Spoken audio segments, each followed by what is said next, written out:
আমরা বাংলাদেশের মানুষ যারা আছে আসলে সভ্য না।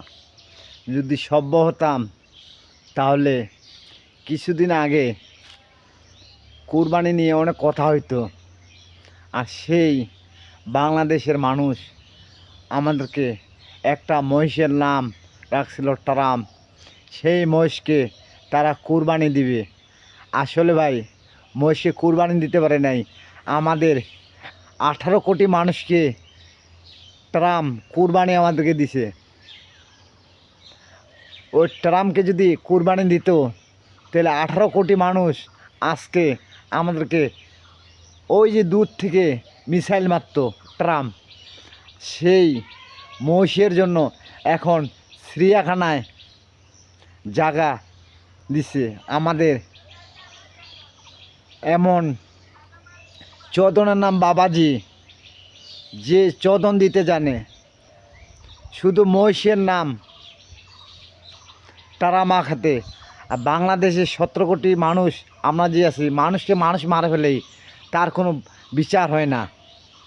আর আসলে একটা পশু, সে একটা মহিষ, তার নাম হুবাহুব বলেছিল ট্রাম্প তাকে কুরবানি দিবে। এই কথা যখন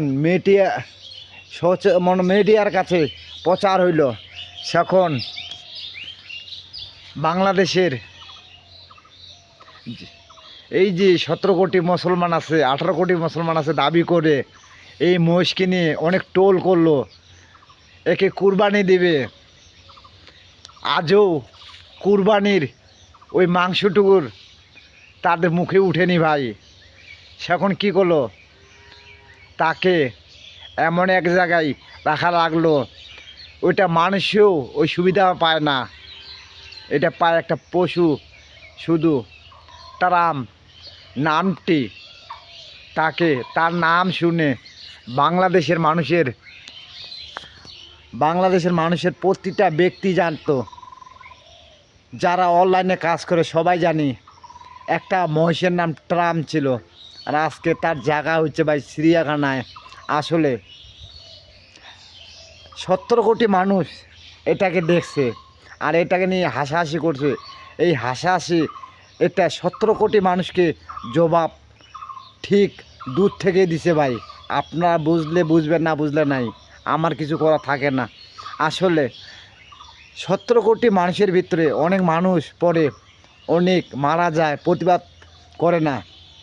সাধারণ একটা মহিষের নাম ট্রাম্প হতে দূর থেকে একটা কথা বলছে, ওই মহিষকে সে কুরবানি করতে পারেনি, সেই মহিষকে সে কুরবানি করতে পারেনি। আর মানুষকে পর্যন্ত অনেক সময় মারেই ফেলায়, তার কোনো প্রতিবাদ হয় না। এর নাম হলো বাংলাদেশ।